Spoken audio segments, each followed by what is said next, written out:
So you found a job that excites you. Getting the job would finally give you the chance to do more of what you love most. The only thing standing between you and the job is communicating to the employer that you could do that job really well so that they'll hire you. In the job application process, you'll have many opportunities to show your passion for the job and to demonstrate how your skills and experiences have prepared you for it. A resume or CV is an excellent chance to give the employer a snapshot of your abilities and accomplishments. In this series of videos, we'll be discussing the document most commonly known as a resume or CV. It's called a resume in the US and a CV in many other countries.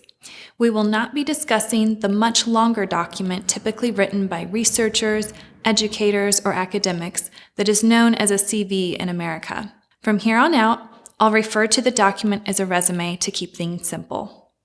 In these videos, you are going to learn what employers are looking for on a resume, what stands between you and a hiring manager receiving your resume, types of resumes, the difference between a resume and a CV, and what makes a resume stand out. After these videos, you will be able to draft a resume that is effective and will help you get a job, make your resume concise and to the point, select and present relevant experiences and achievements that make you stand out, choose an appropriate format for your resume, and make use of resources that can ensure the quality of your resume. Let's transition to talking about the purpose of a resume. The purpose of a resume is to introduce yourself to a recruiter or a potential employer, to provide a snapshot of relevant experience to show you're qualified for a job, to demonstrate your quality of work and attention to detail to a potential employer, to allow the employer to see how you stack up next to other candidates, and ultimately to make a memorable impression and to land an interview. Let's move on to common resume mistakes. We'll look at 8 mistakes which fall into 3 categories: design mistakes, content mistakes, and audience mistakes. You'll learn about the mistake and what it means for the employer. Let's look at design mistakes. These are mistakes related to style and form of a resume. Mistake number 1, the resume is too long. That means it's more than 1 to 2 pages in the US or Canada where less personal information is included, or more than 2 to 3 pages in many other countries.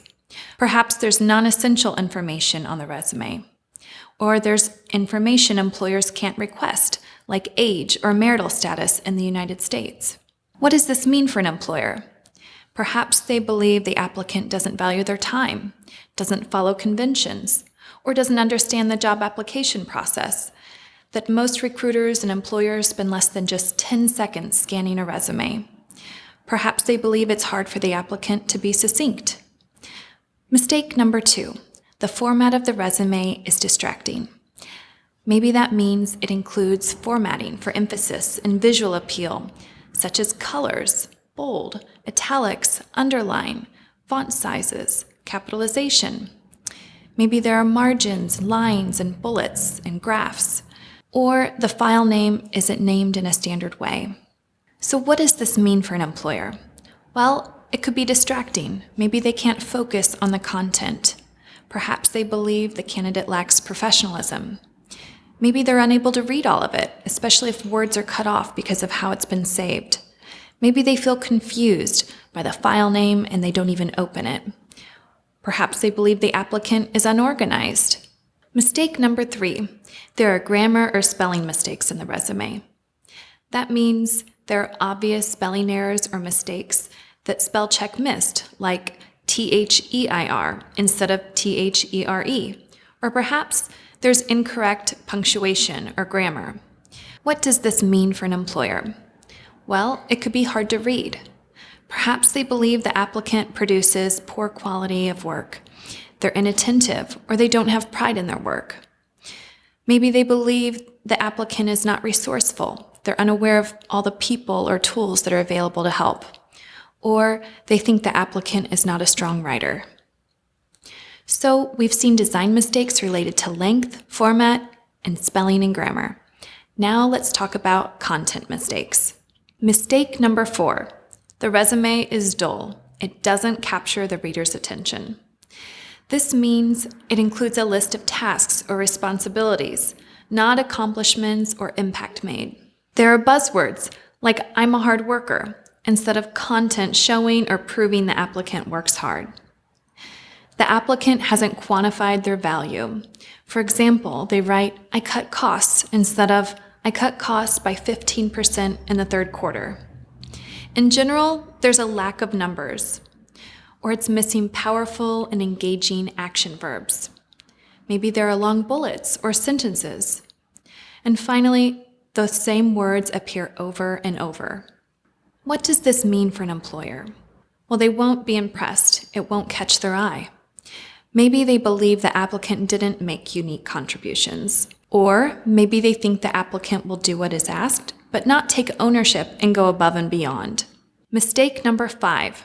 There are inconsistencies between the resume, cover letter, LinkedIn, or something online. That means there are different dates, titles, job, or volunteer positions listed. Or there's missing information on the resume that is listed somewhere else.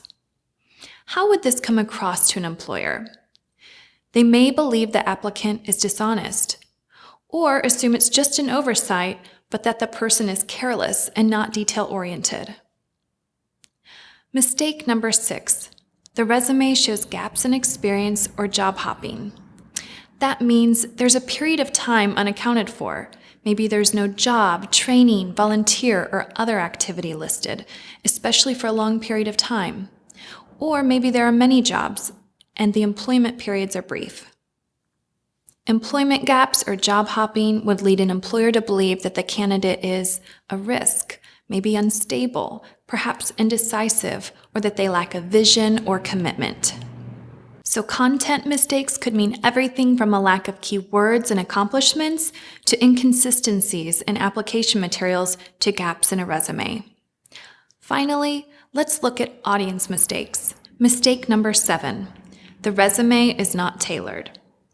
That means it's not focused on experience relevant to the role. Or some content is relevant while other content is not. Maybe the content in bullet points is not listed in order of most relevance. Or finally, maybe it doesn't have keywords from the job description. So what does this mean for an employer?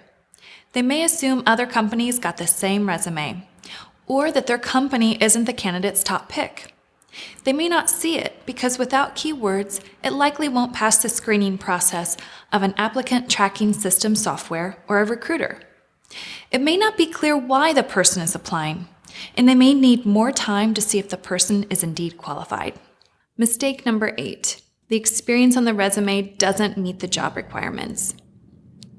That means the resume is missing key requirements for the job, such as skills, education, experience, knowledge, language, or work deliverables. Perhaps it's missing key requirements typically marked in job descriptions with the keywords necessary, minimum, must be, requirements, qualifications, or the key elements that are missing aren't addressed in the cover letter. Maybe it's not clear if the person meets the requirements because of the wording. For example, perhaps they use third-person pronouns like he, she, or they. How would this come across to an employer? Perhaps they believe the candidate is not qualified, or doesn't follow rules, or doesn't respect the time of the person reviewing their resume. In future videos, we'll talk more about what it means to meet job requirements and differences in how men and women view job requirements. It's an important point to consider because how seriously a person takes job requirements impacts what jobs they apply for and how they present their qualifications on paper. So now we know audience mistakes are when a resume isn't tailored to the company and role and is missing keywords. In this video, you learned about common resume mistakes and what they mean to a potential employer. You learned about length, format, and spelling and grammar mistakes.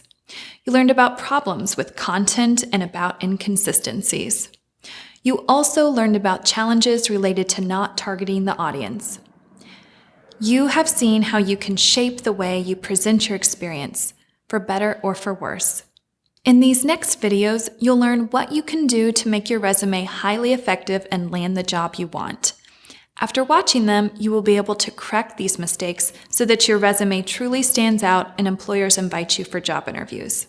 Do you want to watch the whole series on how to get a job, including how to write a resume and a cover letter, along with how to ace any job interview? Click on the link below to access the whole video series. And of course, be sure to share this video if you liked it.